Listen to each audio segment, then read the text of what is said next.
On today's episode of the Iron and Infrastructure podcast, we have a special guest, Jeremy Trager. For a little bit of background information, Jeremy Trager was the best man at my wedding. He is my big brother. And if you haven't thought about this yet, get out a pen and paper because you're going to want to take notes because this is going to be a great episode. So first off, Jeremy, thanks for coming. I'm not going to call you Jeremy. I'm going to call you Trager because that's what I always call you. Yep. So let's start at the beginning, talk about childhood, growing up, just kind of where you grew up at, school, activities, sports, all the good stuff. Grew up Lincoln County. Went to multiple schools around Lincoln County. Not by choice, just got pushed into that. Grew up with stepdad, mom, dad and stepmom. Bounced back and forth through them because I was kind of a fuck off. A little bit. Always had a chip on my shoulder. Yep. Don't know where it came from. Yeah, so I got bounced around from schools, kicked out of most of them, but I finally settled into Newark. Started playing. I think I was involved in sports all the way through. Yeah. Played baseball, which was my favorite. I did a little bit of golf. Had a temper, threw a club, got kicked off that team. Football. But I think it was pretty much into everything I could get in, just to stay busy. But, yeah. I think I did most of, staying busy to stay away from Chaos. Yeah. When did, what age did you start lifting? I would have to say probably 7th or 8th grade. Oh, really? Yeah, not Really knowing young. shit. I had an older stepbrother who was a stud, and he basically told me, if you're going to do anything, you have to Get lift. stronger. Yeah. Yeah. Gotcha. So that was a person kind of pushed into that. Yeah, Nathan. Yeah. He did. I don't even think I knew that actually. Oh, I'm surprised we didn't. I'm sure we talked about probably, it. probably forget it. But so 7th and 8th grade, and then did you live through high school and all that, or just play the sports, or was there even like a rural strength training program with the? For the high school, there was. Yeah. For Newark Yeah. high school football team, we had, but it was kind of back then. It was just 3 sets of 12. yeah, heavy as you can go, Yeah. like blow your back out kind of Yeah. shit. And then if you couldn't get it, then just get screamed at until you failed. I guess. Yeah. And, science has produced a lot of good athletes in the last 20 years. Yeah, however long it's been, it did. Yeah, it was always a guy with a big belly, that would tell you what to do. And it was shit back then. Yeah. Compared to what we have now. What Right. we know Yeah. now. Yeah. The training evolution is just insane anymore. I know seeing what Corey's done with a lot of high school athletes. I mean, he's taken guys that had serious strength deficiencies and were talented as hell, but weak, and then 6 months to a year later, He basically went against everybody's. Oh yeah. What the standard was. He just flipped it on its back. Yeah, the accommodating resistance for strength athletes. The bands, front squat variations, and everything that he's put in has really helped a lot. Shit a lot that of people used to be called a sissy for. Yeah. Now that trains top level athletes. Yeah, it's pretty wild. So evolution of fitness in general, but really the athletic developments came a long way. So right after high school, what did you do after that? No college? I went. So I mean, in hindsight, I probably should have never went, but I went to Ohio State. I always wanted to be a cop, so I went for that. Figure you ran from enough, might as well be one, right? Yeah, I know all the rules now, what not to do. So I went for a little bit. I didn't do too well, and basically dropped out. Had a girlfriend. Ended up, she got pregnant, so I basically needed to get a job to support that. So I started just working all sorts of jobs. Good work ethic, though. I had great work ethic. I just couldn't focus it on one thing. So I was like a bartender. Did landscaping. I did a little bit of everything. The repo, I remember repo. Yeah, repo. Yeah. My brother had this small repo business. That was great. It was $50 a car. Yeah. So you'd go in the hood of Columbus. You're just going and taking everybody's ride. Yeah, it was great. Loved it. Yeah. When did you start at R&R Pipeline? Oh shit! So I've been at Columbia for 10 years. And I was at R&R for 9. So if you do math, I don't know what it is, but I can't remember the year I started. It'd probably been like 2004 or 5. It was early, yeah. Yeah. It was. So I graduated in 2000, so I fucked off for a little bit, and then maybe I came there. And they didn't want to hire me because I came in like you were supposed to back then. I had a tie on, khakis. I didn't know what the hell I was doing. It was a pipeline company, and they're like, I think this guy's overqualified. Yeah. You know, one of those deals. That's funny. Yeah, I started working in the shop in 2005, like part time. I think I was there. I think you came in because that's when Jeremy, Casey, and all the boys from West Virginia were still there. Yeah. And then I think by the time I started 2007 full time, they were leaving or getting ready. Yeah. On their way out. Yeah. So yeah, it was probably that time frame. So that's how we met. Was R&R Pipeline. It's wild that I was 18 and you were. How old are you now? I'm 42 now. So you're 8 years. So you're 26 or 27 range when you started there. Does that sound right? Probably. Possibly. Yeah. I wish I could remember, but I don't. I remember all the fine points. Yeah. Just not that. Yeah. So started there as a laborer, I'm assuming? Yeah. So I started on the waterline crew. Just soaping the pipe, sticking them together, running wire, ditch line shit. Yeah. You know. So pretty much grunt work. Where everyone starts, yeah. So go ahead. How long did it take before you got on a bore machine? So we needed a creek crossing bore, and Jerem came out, and I was always interested in about anything. I just wanted more notches in my belt. Yeah. So I was walking with him, and he was talking about it, and he's like, what do you think this should be? And I told him, because I could figure out grade, and I was good with numbers. So as long as you can compute fast and know grade, and know up and down, left and right, that kind of shit. So I would tell him, and he's like, you're the fastest one I've seen pick this up. You know, there's been a lot of guys try. And then right after that, he must have went in the office and said, get him on bores. Yeah. And then... Well, and you're a fiery ginger that, you know, like to fight and drink a lot of beer, so that probably helped too. Yeah, because Jeremy was the same Yeah, way. exactly. So it was like two peas in a pod. Yeah. So we both started drilling together, and it was just like, it was a good brother right there. Yeah. And them guys, I haven't talked to him for years, but every once in a while I'll reach out, and still, it's no different than it was, Yeah, same way. Hell, I remember going to the old midget mansion and drinking beer, and I was probably like 16, 17. Absolutely. Yeah, no other way with a bunch of West Virginians. It was a good time. Yeah, it was. So went to the bore machine, and then you stayed on that for a while because you were a foreman for however long. Foreman for, I think it was like... Before you went into management, right? Yeah, I was foreman for... Because that happened like almost overnight. Yeah. Because I just ended up being really good at it. Yeah. So I think I was foreman for maybe 5 or 6 years. Yeah. And then management for 2. Yeah, probably. Yeah, before I left. Yeah. So I don't even remember how we really met or our first run-ins. I don't know if you do or not, but I do. Oh, okay. Let's hear it. So we were working on something together, and I was just like, "Hey, man, I got a keg at my house. Want to come back and drink some beers?" That's right. Yeah. And I think you came. Was it to the apartment? Or it was a Friday. Place? It was a Friday morning at 5 o'clock. You got rained out. We got rained out. You got rained out. Absolutely. And then you're like, "Hey, I got a cake for $50. Why don't you come grab it? Because I got to go out of town or whatever your brother did." So I remember going with the trash can, picking up this keg, throwing it back to the truck, and we tapped it at your place. Yeah. And then probably drank a chunk of it. That was a disaster of a night for me. I think we got shit hammered by like 1 in the afternoon. I was asleep by lunch and then had to regain consciousness and start over again. Needless to say, that did not work out in my favor. That was a bad experience. Well, you were new to it, and I was kind of seasoned at the day drinking.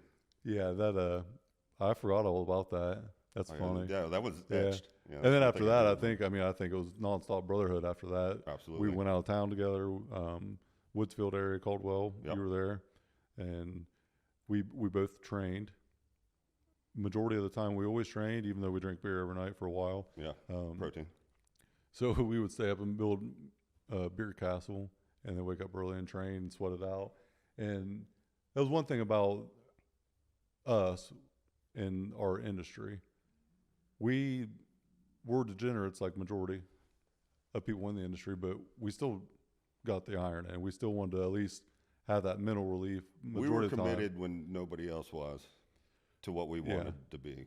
Now we would still follow the trends to some degree, in the early part of it, but then eventually we kind of phased that out also and kind of went our own way. talk about the difference when physically knowing our industry in general and knowing what people do on a day-to-day, and the Mountain Dew with the donuts and the Slim Jims and the cigarettes. We did it too. We both did it. I remember a White Monster and a breakfast pizza from the absolutely the gas station on the way to Athens, was common for us. We talk about at least taking care of your physical self a little bit and making sure that you're hydrated to some degree. Because we always had a jug of aminos with us, that was big because the first company that came out with those was Extends, because we always called it Dick Juice, because it was like Extend. Right, yeah. So I think what it was is, like, when we traveled, everybody bought their groceries or their morning food and everything from a gas station. Nobody really planned meals or anything like that. And I remember you and I were just like, we don't want to look like these fuckers. Yeah. Or feel like them, or act like them, or anything. All they would do was work, drink, sleep, work, drink, sleep. Yeah. And we would train. And complain about their life.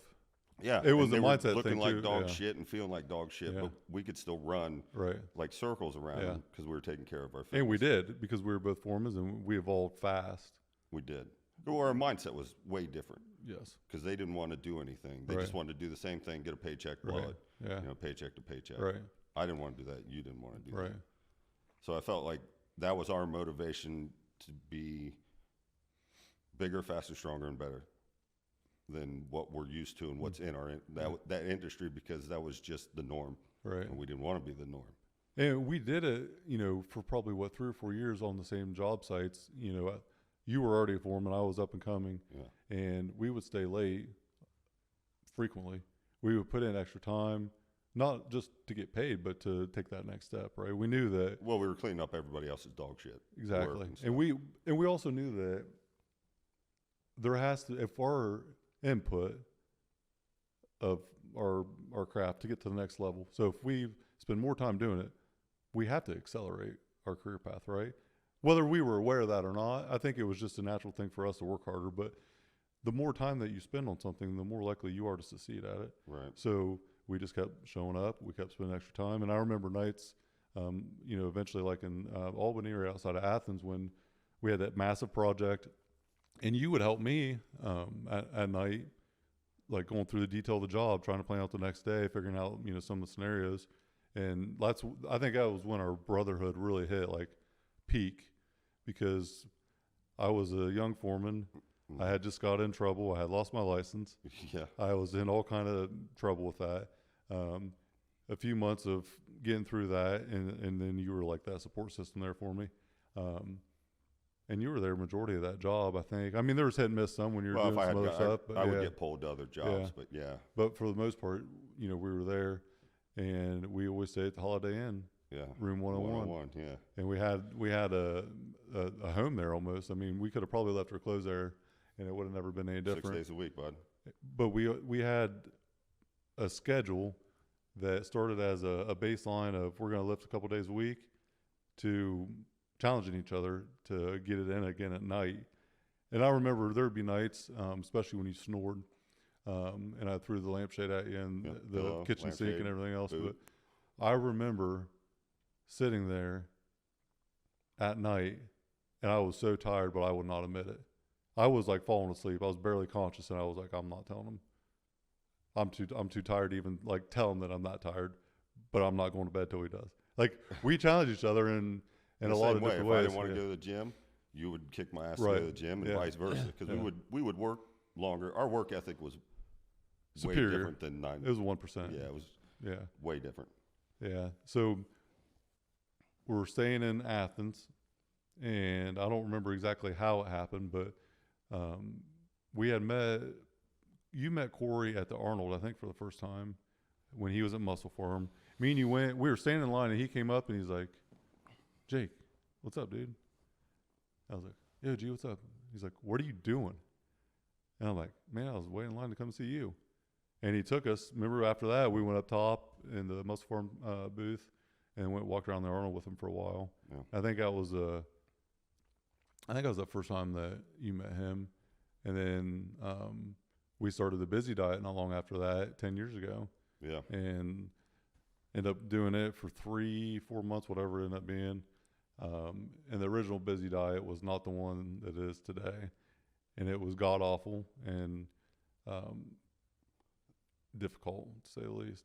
Well, that was the turnaround point, because what we were doing, we thought we were doing it the right way, but we were still drinking, we were still doing all that shit, but we were still working out twice a day, but we weren't. But then we cut the drinking out once the show commitment started for that 10 or 12 week period. Yeah. I don't remember drinking at all. No, we didn't. I don't think I it was wanted all, to, but we didn't, because I didn't want to put that in front of you. So I remember telling you, like, hey, man, I'm going to do the show, because Corey talked me into doing it. I was like, hey, I'm going to do the show.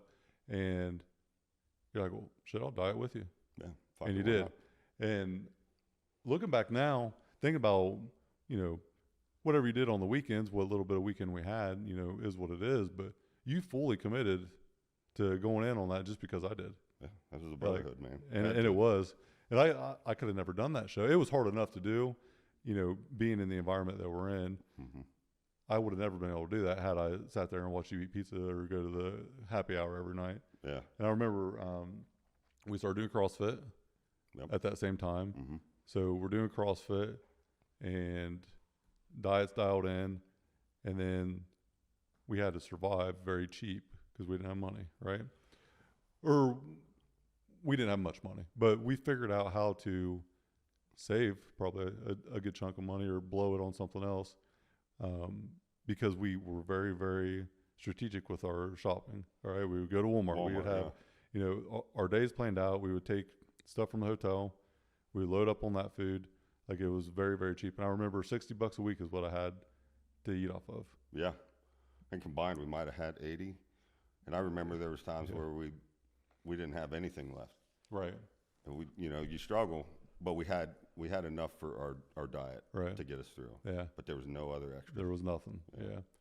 So that was for me, it was probably my biggest confidence building turning point, because, you know, my two biggest fears in the world have always been public speaking and having my shirt off in front of people. And like you acknowledged earlier, I have my shirt off every day now. Mm-hmm. Just as a F you to the world. Like, I don't care what anybody thinks. But that commitment was so much, it was a lifelong struggle for me dealing with that. And committing to doing that show terrified me. I remember the week going into it, shaking, like laying in bed shaking at night, like cold sweats thinking about it. And then like show day came, I'm terrified. I have to get up on stage in front of people. And I don't think I had to do any speaking of any sort, but I had to put on a routine with my shirt off in front of a few hundred people. Yeah, I remember that. And it was terrifying, but it was the most rewarding, confidence building, like stepping stone for me, because I overcame a huge fear at that point. Really, two of them, but it was kind of that catapult for, I don't ever want to do this again, because there was no reward for what I had to go through as far as a tangible reward, but, you know, intangible was massive for sure. Confidence. Yeah. I remember talking to you, like, who gives a fuck what these people think? Right. Yeah, they don't know what you've been through. Right. They're just going to judge you. And I think it was rooted in deep from growing up, being made fun of or whatever. I don't know if that was... Chunky monkey. Yeah, always. And I can't say that I really cared about what people thought, but people weren't wrong either. So I perceived myself as fat, and when I was called fat, it was really a recognition of me not taking care of myself. So I think that was the bigger thing for me is it's not what people think, it's what I think of myself was the shame of it. And then, you know, started dieting at like 14 or 15 years old, and it's never really stopped. Now it's a lifestyle, but then it was just like extreme, right? We would go on these yo-yo diets and extremes. It's amazing how it does turn into a lifestyle. It does. Yeah. And, you know, there's bumps in the road all the time. Yeah. But now it's a lifestyle. Yeah. And if we waver, we feel it, and then we're like back to the lifestyle. And now, like, lifestyle for me is a non-negotiable, because I feel too damn good the way that I am right now, especially with going back on the new busy diet. In the last 6 weeks, you know, lost 10 or 15 pounds. I feel amazing. Like, it's regained a confidence level for me that I didn't think I needed, but I didn't have. And now that I have it, it's like, holy shit, I'm here. Like, I'm not going anywhere with it, because it's simple. And I am very busy. So the busy diet is fitting for, someone that is busy. Sure. But my gut health, everything else, I just feel, so much better. So let's talk about training is the one thing that I think was always a consistent with us. So the Advantage Club, Aspen, all these places we have trained in 10 or 15, 20 gyms together for all around 15 years plus. That was the one thing that never went away. Let's talk about, I remember you trained with Big Earl for a while. Like, we've both had ups and downs with our training, but it's never stopped. No, it's just been different types of training. Always. It's evolved a lot, though. I've done, like you said, I trained with Earl, which that was a totally different from what we were used to. We used to do like lighter weight, high reps. Right. When I trained with Earl, holy shit, it was heavyweight, high reps. Yeah. It was like nonstop.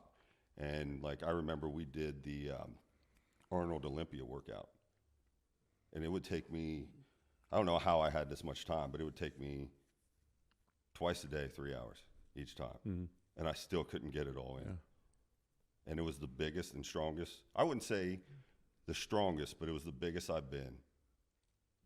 And I wouldn't say it was the healthiest because it was still bro diet. Right. It wasn't like, it wasn't a good, it was a diet, but it wasn't good for you. The 5 for 5 Arby's after workouts. no, it wasn't like that. I was eating like 5-pound tubs of cottage cheese like every other day, and chicken breast, like going to GFS and buying big bags of that twice a week and that kind of stuff. Talk about what lifting has done not only for your confidence but for your mental strength, because you are the strongest mentally. You're the strongest person I've ever met as far as mentality goes. Did you just tear up a little bit, bud? No tears. You look like you did. No. I've never met a human that has the mental strength of you. But talk about how the weightlifting has built not only confidence for you, but that mental edge that a lot of people don't have. So at a young age is where I got my mental toughness. Like I said, I grew up and I was in trouble all the time. And the one thing that I always remember is I was told that I was either going to be dead or in prison by 18. Yeah. Like, that's how crazy it was. Yeah. So I want to prove anybody and everybody wrong, because everybody said it, but both sides of the family. But you really probably wanted to prove yourself wrong, because I was told by 21 I'd be dead or in jail. Yeah, I want to prove everybody wrong and myself that I could do it. Right. And then, like, I don't know what it is that clicks in me. I can turn things off and on when I need to. But in lifting, I wanted to, in the same way I took that to work, I wanted to be stronger and I wanted to last longer. Like, when everybody else gets tired, that's when I want to start hitting, peaking. Like, I wanted to keep going. So for lifting, throughout the years, I've always kept that. And I've faltered, I've went through a bunch of shit that has like put a big hold in it, and it's probably been mentally the toughest thing I've ever had to go through, which I'm sure we'll get to, but I just couldn't turn it off as we were going. And lifting, like, you get tired, you get weak, like, there's times when you don't want to do it, and it's just doing it regardless. So there's discipline in life. I wake up tired every day, right? But my tired is normal tired. Yeah. I'm tired from lack of sleep, from life, right? Sure. What you go through is so much more, and we'll dive into that. So discipline from a regular perspective is one thing that is to be admired, but discipline for you is different. Let's go back to, let's start in 2000, probably 11 or 12. On the weekends, we are working on the side for $11 an hour spreading mulch. Oh, yeah. And I forgot all about that. I remember you bringing a wheelbarrow of mulch over, dumping it, or I brought it to you. I think I brought it to you, and you're spreading it out. And you said, "Man, switch me. I can't see very well. Like, I got this big hump right here. I just don't know what's going on. I can't see." So let's talk about spread mulch for $11 an hour, having trouble seeing, and what you found out not long after that. So yeah, I do remember that, and I just shook it off because I was like, just, how medical things happen, or things happen to you, and it's like, it's just whatever, and you shake it off. So I remember a couple of days later, I was playing golf, and I know how the flight of my ball goes. So I was watching it, and as I hit it, I think it was a 7-iron. I hit it, and I was watching the flight. It comes down about 50, shakes. I saw a tracer. Another 50, shakes, saw a tracer. And I was like, you know, I worked for a welding company for a little bit. Maybe I got a piece of metal in my eye. So I was like, fuck it, I'll just go to an eye doctor. So I went to one right there on 21st Street. Went in, he's like, well, let's just take some pictures of it. And he brings me back, the owner was there, and he brings me back in his office, and he was shaking like weird. Yeah. And I was like, what's up, bud? And he was like, I just want to let you know, this is the biggest tumor I've ever seen in somebody's eye. Boom, over to Ohio State. And it was within Saturday, Sunday, spread mulch. The next weekend you were in Ohio State. Yeah. It was very, very quick. Yeah, so basically, they started doing all these tests, and they sent me to a specialist. And then it was just, basically it was cancer, ocular melanoma, which is rare because normally it only happens in infants and like people like around late 60s, early 70s. And I had it, and it was the biggest one they've seen, and it was huge. So we went through a series of tests. They used to give me shots in my eyeball, which was a big needle, so you got to sit still. So I actually was there when they did one of them. I remember when I got stuck in the elevator and the fire department had to come and all that. Oh, yeah. They did one that day because I remember walking in and they were getting ready to do it, and then they patched you back up after. It was probably the most terrifying thing I've ever seen in my life until later, but... Yeah, we did a series of shots, and that wasn't working. Then I had this surgery called radio plaque therapy, which they make a plaque out of gold, and they sew radiation beads into it. So they basically cut the muscles of your eye, pull it out, sew it onto it, put your eye back in, and you have to do 100 hours with that in there. And I was at the James Hospital. So I think, I don't know how many times that came up then, but I remember you having this massive thing over your eye, and that's when it, like, I don't think I could be within like 10 feet of you or something. Is that right? Yeah, because of the radiation. Yeah. They didn't want anybody around. So I basically laid there by myself with this on there. And that surgery, and I've had quite a few surgeries, different surgeries. I remember, like, I could feel him doing it. Because I guess with your redhead genes, like, with pain medication, stuff like that, like, it takes double or triple for me to what a normal person would take. Right. And I was like, Doc. And you're a stubborn, dude anyway, so I'm sure it was. My leg was coming off the table when they were cutting. God, I can't imagine. And I felt like I bent the bars on the table I was on. And I was like, Doc, I can feel it. And he said, there ain't no way you could feel this. And I was like, you just cut something right there. And he's like, uh-oh. And then I remember him, like, getting more and more and more until I couldn't feel it. Because you're wide awake while you're basically just. So I had LASIK surgery done. So I know, like, when they burn the, the outer ring of your eye, like, you're awake for that. I cannot even imagine. Because that was, like, the most terrifying probably 30 seconds of my life. And I cannot even imagine what the hell you had to go through. Yeah. So it was basically two of them. They take it out, and then they have to take the plaque back off. And then you can't lift anything over 5 pounds because they don't want it to explode, because pressure, like you can feel it in your eyes when you're lifting and stuff like that. So I had that one. You want me to go through them all, or you just want just keep rolling? Yeah, keep rolling. So I had that, and I still had a little bit of eyesight left, and chilled, but I had to go through like 3-month checkups. And then, like, I was about to get cleared to just come in once a year. And then we did a full body scan, head to toe. And they're like, it metastasized. So that means it went everywhere. So they found it in my liver. So that's pretty scary because the specialist there said, sometimes your whole liver's peppered. If it is, that's you better. I remember you calling me, like, tell everybody goodbye and all that stuff. And you said there's a 50-50 shot. Yeah. So, I'll never forget that phone call. Yeah, I made a couple tough ones, man. Yeah. So let's go real deep and to a very difficult part of this conversation, probably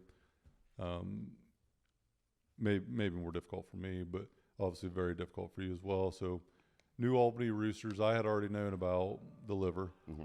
We're sending New Albany Roosters, and you're telling everybody, and I got that phone call. Yeah. So that day, you know, you had just told everyone that you have to get this liver procedure, and I knew about it before, but you know, we had Zach and John, you know, 10, 15 guys there, whatever. Yep. And I get the call that Mason passed away. And I remember, I don't know what the expression was on my face. I remember panicking. You went white. And you looked at me and said, what happened? I told you what happened. And I was trying to cash out. And you're like, dude, I got it. Just get the heck out of here. Yeah. And so that day changed my life forever, as you've had multiple days that change yours. So whether you can relate in a similar fashion or not, you've had some really bad days with everything you went through. Horrible, horrible days. A few. Your mentality going into that was very, very strong. And it has maintained the strength throughout. I don't know how. I don't know how you've held it together as well as you have. Mentally, though, you have not wavered from who you are with all the challenges that you've been through. And you've had all these bad days. I've had one really bad day. As far as for me, you know, me personally, that was my bad day. Every day since that day has been good. Every time that you call me and tell me, I got to go through this again, I got to go through that again, I always have admired your strength to look at the positive of it. And I think that you, of all people, understand that every day is precious, right? Every day that we are here is a blessing. So we have to make it the best of it. Sure. Tomorrow Absolutely. isn't promised for anybody, but you've had a lot of bad days that are really bad days. And a lot of people have not had them bad days. Right. So you truly appreciate every day that you get another chance to wake up and go do what you love to do, right? And every time that you call and tell me you got the liver, right? The day that we had Mason's funeral was the day you had your liver surgery. I'll never forget that day either. And then after that, you probably had 2 or 3 years, and then it came back again. A year and a half. I'm really bad at dates. Yeah. I think it was maybe another year or two. Yeah. Yeah. I would say. Yeah.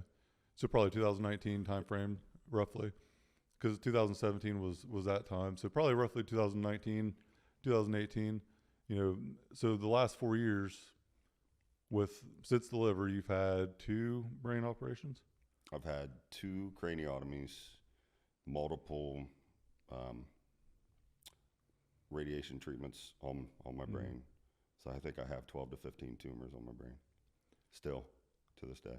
So for everyone listening, whenever you have a bad day, really evaluate your life, right? Because what you have been through is absolute hell. And I've seen it from 1,000 feet away. Yep. I have seen post-operation what you look like. I could feel the pain looking at your face. And I've never seen you really be in pain, but I remember after that first brain surgery, when I walked in the room, you just did this, and you hurt too bad to cry. I remember seeing your face. It was unbelievable, the look. Yeah. But you didn't waver from who you are, and you never have. You can't. The way I always pictured it is, so I was supposed to be in there 3 to 5 days. I wasn't supposed to get out of my hospital stuff for like 3 days or whatever. I changed out all my shit, put my regular clothes on, was reading a book or doing something. Were you there when the doc walked in? He's like, the surgeon walked in. He's like, what are you doing? I was like, what the fuck do you want me to do? Yeah. He's like, I figured you'd still be laid up. And I was like, why? Like, why am I doing that? I don't need to be laid up. I don't feel like I need to be laid up. I want to keep pressing on. Like, that was always my view. So what I would do is walk the hallways and read a book. And I saw people that had the same shit as me, and they looked like fucking death. Yep. And I remember I felt so bad that I just stayed in my room and read. Like, I didn't want to. I remember like the nurses seeing you walking down, I think, because I stayed with Dom, your son Dom. I stayed with him the night, or I think the day of the surgery and that night, whatever. And we came back the next day, and we showed up, and I remember Libby was in with you, and only one of me or Dom could go in. Obviously, Dom went in, and then I see you walking down the hallway, bare ass hanging out, like just walking with a walker down the hallway after this brain surgery, and I'm just like, huh, there's Trager. But you were not going to be told that you couldn't do anything, and you never have your whole life, right? Pretty much. We have done a lot of things that have not been good for our wellness, but in general, we have always taken care of ourselves to some degree, right, or been cognizant of that. So with your experience, you know that you built a foundation with iron that calloused you to some degree, physically and mentally. Absolutely. Right? Talk about the difference in the people that didn't, that you've seen. Because you've seen people that probably had the same situation as you did, and it killed them instantly. Well, that comes down to the mental toughness too. You know, some people just give up. And I mean, I don't, like I said earlier, like I can turn things on and off. I guarantee you that I never dwelled on anything that I ever had done to me, and I still don't. Like, I don't think about it. All I do is think about there are people worse than me, which I've told you many times. That's why I didn't want to do this podcast forever, because I don't, in my eyes, I'm not doing anything special. Right. Like, but you are though. We'll get to that in a minute, but keep going. So I think that a lot of people that have that just roll over and just take it. So I don't think that they know that they have an option, or they don't want to give themselves an option, which you could walk. You could walk around a neighborhood. You could pretty much do anything. You know what I mean? It's whether or not you want to give yourself that option. And they know they have that, but they don't want to realize that. So you had a pulse and you could stand up. Yeah. So you had a chance, and that's all you needed. Right. That's all I needed. And you're still getting up every day. You're still getting after it. Yeah. Right? Yeah, absolutely. Every day, your fight is so much different than what anyone else that isn't been through what you've been through. No one understands what you've been through. Only you and anyone that's been in a similar situation. But let's talk about the reality of it, just so people understand what all you've been through. So you've had the eye which now I can't see out of. Right. It's the right eye. You had the liver, brain radiations, two brain surgeries, right? And I was on treatments for right. 2 years and 11 months, right. And I just got off those maybe 3 months ago. So I remember sitting down one afternoon on a Friday, and you were expecting bad news. And I don't know if you remember exactly what I'm talking about. This was a few years ago. The Roosters? Yeah. Corner table? Yeah. And you were waiting on a call from the doctor. You were expecting bad news, and then you got good news. You had, at that point, you got a call, and I think it was you could see your treatment after your next one, and you were good for 6 months, something of that nature. And I don't remember the detail, but you had good news in comparison to what you thought was going to be like horrible news. Yep. And you seen it was like an uplifting energy spike for you at that moment, because I remember the first thing you said, I can't wait to get trained again. I'm going to start CrossFit again. Yeah. Because it's something that you're passionate about, right? Yep. You love to do it. So I want to shift into what your state is as far as, like, what stage of cancer are you in? I'm still stage 4. And how long has that been? 7 years. What does the doctor or nurse tell you every time you go in there? I'm doing great. So I can back this up a little bit just to show you like the intensity of it. When it metastasizes and goes everywhere, and Libby didn't tell me this for a while, but it's normally people have 2.5 years gone. And that's been 5.5 for me now. And when I first started treatments, they give you a double dose. They give you 2 medicines. It's called Ipi and Nevo. Normally people don't make it. You have to take 4 doses. And normally people don't make it past 3 or to 3 or something like that. I made it through all 4. Did I feel like death? Did I look like death? I did. Like there were times during that where even though the mental toughness, you're like, Jesus Christ, you know, like a bullet tastes better than this sometimes. You know what I mean? Like, so you have that as with, you know, with that. So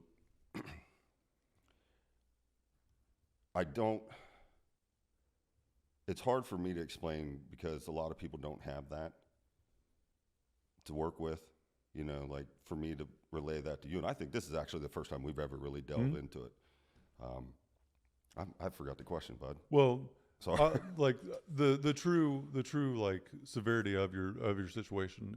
So I want everyone to understand in a minute what you do on a daily basis now, but I want them to understand the unlikelihood that you were alive, and stage 4 cancer, 5.5 years, right? Yeah, in my realm that I know, it's very unlikely that I'm still here. Stats say 2 years, 2.5 years, you're gonna survive. Supposedly, yeah, that's what I was told. Majority of the time, you've referenced that every time you see a nurse, they've told you should have been dead 5 years ago, right? I've heard you say something in that realm a couple times. You have overcame a 1% of 1% of odds, and you're still focused on your wellness, right? You're still thinking about absolutely. You went to CrossFit this morning, right?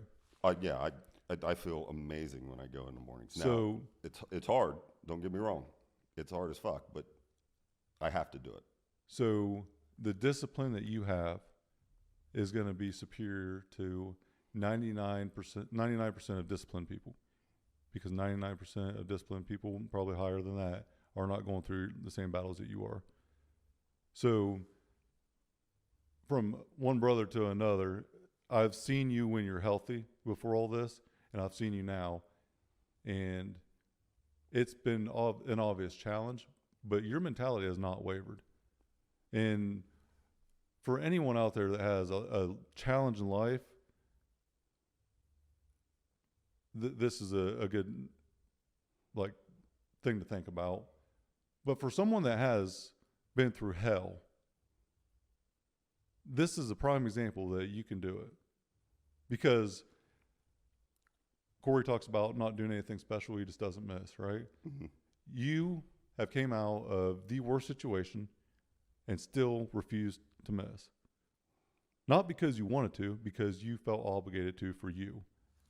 Yeah. To be better for yourself, right? Yep. Family, myself, everything. Yeah. And if you're not getting that release, that therapeutic time under the bar, like, you're not going to be your best self. And you still make your wellness a priority through everything that you've been through and your current like health situation. You still make wellness a priority. And look at what you're doing because of it. It took me a while to get there. Like, I'm not going to say, like, there's plenty of dark days. Like, there are some really, really fucking dark days. So I'm not saying that There was times you physically couldn't get out of bed. Oh, yeah. There were times. So or you had seizures. I mean, you've had multiple seizures. You've had a lot of different things happen, right? Like, there's times where you can't. It's very, very ugly. Yeah. Like, there hasn't been much detail that we went into, but it's been very ugly. It's had some really, really fucking dark days. Right. But you still overcame them dark days. It's a fight. It is a fight. But you can do it. People can do it. Yes. It took me, and I'm still like nowhere near the strength I used to be. Like, you know, I had another trainer in a bro gym, and that just wasn't doing it for me, which I sent you that, you know. Mm-hmm. And then I fell off for a little bit, and then. But by falling off, you know, you say falling off, I say you were physically not able to get out of bed for 3 or 4 weeks straight. You're puking, you're taking these steroid shots that made you gain. I remember the one time I seen you gained 40 pounds in like 3 weeks because of a shot for treatment, right? Well, it was the pills I had to take. Yeah. So, I mean, it's not really, you can call it falling off, that's fine, but the adversity that you had to go through because of your situation, like, falling off is one thing because of laziness, you know, from majority of society. Right. But you fell off because you physically couldn't stand up. Mm-hmm. You physically couldn't get out of bed. Yeah, there were days. I mean, it was long time. Yeah, it was. And you know, I will have to give credit to Libby because she didn't. I told her never to baby me. Don't cry in front of me because I don't want to see you hurt. Like, that was probably a dickhead move, but I was like, I don't want to see you guys hurt. I don't want to see me cause you guys that pain. But she never treated me with kid gloves. She took care of me, but she never babied me. And I probably wouldn't be here if it wasn't for her, like 100%. Doing all the research, getting into all these groups to find out who's the best doctor and all this shit. Like, so there's a lot of strength that I have through her. Right. And she's a pit bull too, so she's not letting any doctor give any help. She is a fucking pit bull. And you know, so there's a lot of times where you want to give up. And if anybody ever thinks they want to give up, you're going to have that thought. But when you have a chance to get up and move. Don't lay there. And I think you've referenced it to some degree, and that's pretty much what you said. Right when you really thought about quitting, you just got up and moved. Yeah. That way, your mind would think about something else right away. Because if you thought about it too long, you might not get up. Right? Yeah. There's if you sit there and process that for so long, eventually you're just going to talk yourself into sitting there. Yeah. Right? And then you always talk about, yeah, man, the other day was really tough. Like, I was on the edge, ready to just say, screw it, this ain't worth it anymore. And I just got up, started moving. Yeah. Went out, cleaned the garage, went and did whatever. And it's a light distraction, but it really just kind of bypasses that thought process into going to, the full commitment to quitting. Yeah. So everything that you have been through speaks volumes for itself. I have never heard of someone. I've talked to 5 or 10 people that have had some sort of cancer, medical issues, but no one even remotely close to what you've been through and came out of it the way that you have. So let's shift this to the industry that we're in. Sure. So we're still in blue collar nation. Yep. Still doing pipeline. The pipeline world for us is a natural thing, just like the weightlifting is, right? It's one thing that the iron really built the foundation for the career path, really. But now they're tied together. Like, we got to have the other one to support. They got to support each other. One feeds the other, and vice versa. And this podcast is all about the iron game and the infrastructure sector. So let's talk about the industry and how unhealthy it is, and how if Jeremy Trager of all people can be healthy in this industry with his medical conditions and his history, everyone should take a look at what they're doing and the choices that they're making. Because if you have any chance of feeling good with the decisions you make, just imagine what people can do with the simple things. Yeah. The jug of water. We talked about it earlier. Everywhere. Right? We've been drinking aminos for 10 or 15 years. We've carried a gallon jug around forever. That is such a seemingly small task or small thing, but it can absolutely be detrimental to your health if you don't have it. Yeah, and you never really know that until you start drinking 1 to 2 gallons a day, which I try to do every day. Right. And then you don't do it, you feel like fucking dog shit. So the best way that I can relate or get people to relate to it is run a piece of equipment. What happens to a piece of equipment if you don't put grease in it? Squeaky wheel, right? Yeah, like it doesn't move right. It's going to probably break. Something's going to happen to it because you're not hydrated. You're not greased up. For me, that's a simple, way to look at it, where stepping out of a track hoe, stepping into a ditch, stepping in the back of the panel, getting into your truck. How many guys have had a lower back injury pulling themselves up in the truck? I mean, it's something I've seen a dozen times. Yeah. All that could probably be prevented by a gallon of water a day and some simple stretches every morning. Yeah. We're talking about minute things. We're not talking about the 0.001% Jeremy Trager and what he does. We're talking about the simple things. So I still don't understand why people were so reluctant to change. But creating awareness for that is what this is all about. I mean, it's been in our industry forever. Beers and shitty food, not taking care of yourself. Right. And I don't think and I'm on the corporate side now versus, the R&R side. And guys are still pretty much the same way. Now there's a handful of guys now that I know that take care of themselves better, and it's good to see. But still the majority have got the same thing. But as far as like the industry and all that stuff, like it's just it keeps changing. Sometimes not for the better when it comes to the health and it comes to the work and everything else like that. So many things that I've seen from 20 years that I've been doing it is the brotherhood's not there. The trust isn't there. The work's still the same. That hasn't gone away. Right. But it's just not anywhere near what it used to be.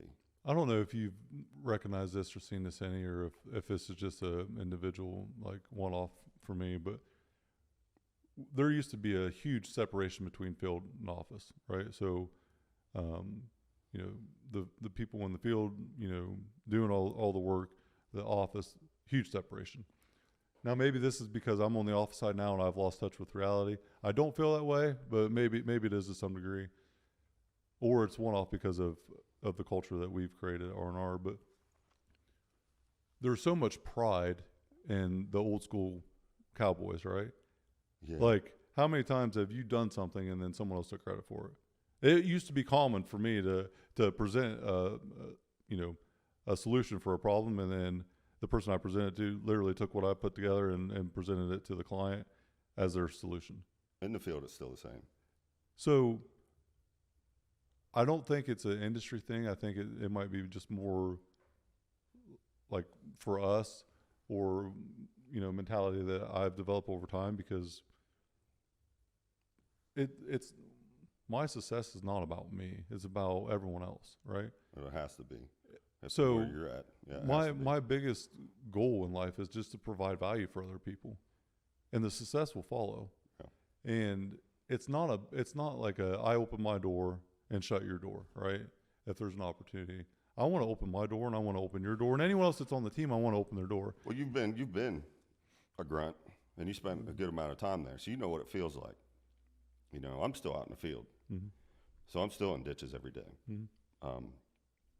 Now, where I'm at, which I'm not going to say, the transparency is not there. And I know you talked about transparency at where you're at, and you know, it feels like a lot of lies. It doesn't feel like the truth is there, and like that open and closed door is a lot. Yeah. And like I don't give a shit if somebody else wants to take credit for what I've done. I'm consistent. I'll do the same thing. You'll find out sooner or later. My work ethic is not going to stop. So if they want to take credit for whatever, that's fine by me. I don't care. And I was referencing more like the culture of, like, I think people are so worried about losing their job, they're scared that they're going to be replaced because they're not working hard enough. Well, I always tell my bosses my 50% is everybody else's 100%. And that's true because they get scared of the work. They give you, like with the safety culture we have, that can give you every excuse not to do the job. But if you actually look at the fucking job, you can do it. You have all the tools to do it. Like it's there for the taking. Right. You just got to do it. And I'm 1000% bought into a safety culture, but it is used as a way to get out of work. 100%. Yeah. 100%. Because at the drop of a hat, you'll get, you know, terminated for the right reason if you do something wrong. Like if you do something wrong, you'll get terminated for it, right? Which is a lot of decision making. A lot of people can use that in a way to not get to that point, so they don't have to do something, make a decision, or have that tough decision to make. Because what the industry is dangerous. You got to understand it, and we used to do shit. We shouldn't even be here for some of the shit we did fact. Back in the day. Yeah. Like, so when it comes down to like when the guys get trained now, when they come in, they're scared shitless to make a decision. Right. And they've bred them that way. And so that's why I think they're not comfortable with it. Yeah, they're not comfortable with making a decision and following through. Yes. And that's what I've seen, which is really fucking horrible. The training should make you comfortable in doing the work. You should be comfortable doing the work, but never get complacent. Complacency is the big thing that gets people in trouble. When people become complacent, they don't respect it anymore. What we do, you have to respect. The day that you lose respect for it is the day something happens. And every time that I've lost respect, you don't fear the gas, you're going to fuck somebody up or you're going to fuck yourself up. Every time that I did not respect the situation, I got burnt. Mm-hmm. Sometimes literally. It's still the same. That's never going to go away. No, it's not. It's not. And I think the big wellness or illness topic, you were forced into focusing on your illness, but your wellness is the reason that you're thriving in life despite of your illness. Your illness was not a side effect of your lack of wellness. A lot of people have illness issues, they just aren't aware of it yet because it hasn't hit them, right? Because they don't focus on their wellness, because this extra 20 pounds that I put on this year isn't a priority to get rid of, because of this extra thing here. Oh, I got, high blood pressure, I'm just going to take this medication. Borderline diabetic, right? The diabetic and the high blood pressure thing it's more common to probably have them two things in our industry than it's not, I would say, for majority of people that have been in here for a while. Drink full test Mountain Dew and eat fucking couch pizza every day, you're going to fucking have that. You can make a better decision. Like, even though you go to a gas station and eat, there are fucking better decisions. We've lived off of it. Yes. Like, grab a protein bar. They might not be the best. Yes. Grab something like that. Instead of grabbing like a fucking soda, grab a water. Yeah. You know what I mean? Yeah. And just, the hydration alone is one thing. That is 100% crucial. 100%. If you can't afford to buy the aminos, just drink water. Well, if you can't afford to buy the aminos, don't tell me you can afford to buy Mountain Dew every day. Right. Right. Because I guarantee you that a bag of aminos in a month is going to be a lot cheaper than what a Mountain Dew would be for a week. Yeah, just say you stop twice a day. That's 2 sodas, so that's $4 a day. Times that by a month. You've already bought 2 bags of aminos. So just even something as simple as buying a case of water or buying a gallon of water, that jug cost $30 probably. Whenever I bought it 5 or 6 years ago, that thing is beat up. Oh yeah, it's been ran over by a dozer. I've had it buried a couple times, and I pull it out of the boneyard and still use it. I mean, that thing's paid for itself 1,000 times over. It's the small things that people just take the time to look at them. I still pack a lunch. I literally still pack a lunch every day. Same. And that's something that I'll never quit doing. For one, I'm always wanting to be prepared because I don't want to be forced to. Because we worked in the fucking field. Right. You always think prepared. Twice. Yeah. If I'm not prepared, then I'm prepared to fail. So focusing on wellness for us has always been something. I think the iron has built such a foundation that my discipline's at an all-time high right now. Your discipline is at such an elite level for your circumstance that I don't ever want to hear excuses from anybody that they can't do something. And that's really what I want to close up with this message is nobody can give an excuse to you about anything in life. And if they do, they're probably going to get a left hook across the mouth, or should. Because what you have done and overcame, I would match against anything that anyone has had to deal with. Tenfold, I cannot think of anyone that had any adversity in their life that even comes remotely close to the first year of what you went through after spreading the mulch that day, let alone the journey after that. So if anybody can give excuses or will give excuses or are willing to, they should really listen to this episode. They should really think about what you've overcame and still made a priority, and how them people making excuses are probably not living life as much as you are. You're probably more alive than a lot of people in the world today, despite your circumstances. Your adversity in life has been a catapult for opportunity to help others, even though you're reluctant to do so, because you think your story's not great, right? But it is. And like I told you last time, I wanted you to come on here first because you're my best friend, you're my brother. We've been through the literal trenches for years. Mm-hmm. But I have never seen someone have to deal with what you have. And to overcome that, to spread that message, I really think that this can provide opportunity for hope for a lot of people that are ready to quit, that are not ready to get up off that couch and move a little bit. I truly believe it. I hope it reaches people for that, because that's why I'm here. That's what, I mean, you're going to be on again. We're going to talk about this again. You're not getting off that easy, just only being on here once. But to have the adversity that you've had in your life, right, is one thing. To overcome all that, it absolutely is commendable. But for you to come on here and talk about it and to help provide hope to other people that are ready to quit, this was a challenge today in itself, and I know it was. And you came on here because it wasn't about you. Whether you were comfortable or not, couldn't tell. And you did what Jeremy Trager does. Appreciate that. You killed it. And for everyone listening, I just have to say this again. 4 or 5 cancer surgeries, an eye, a liver, 2 brains. And you didn't have a lot of brain to work with before. No. Now I got metal plates to bounce air off of. Your head is full of metal. You got a road map of scars all over the place. And he got out of bed at 4:30 this morning and did CrossFit. I don't want to hear any damn excuses from anybody else. That's the closing message. Get your ass out of bed, take care of yourself. Because if he can do it, anybody else can do it. Appreciate all the kind words, boss. Iron Infrastructure Podcast, we're out. This episode is brought to you by R&R Pipeline, an infrastructure company. Our purpose? Enhancing America's infrastructure with a safety-driven, integrity-led culture that provides an environment for team members to grow and thrive. This episode is brought to you by Corey G Fitness. Go to CoreyGFitness.com for all your training, nutrition needs, personal development, enhanced lifestyle. CoreyGFitness.com.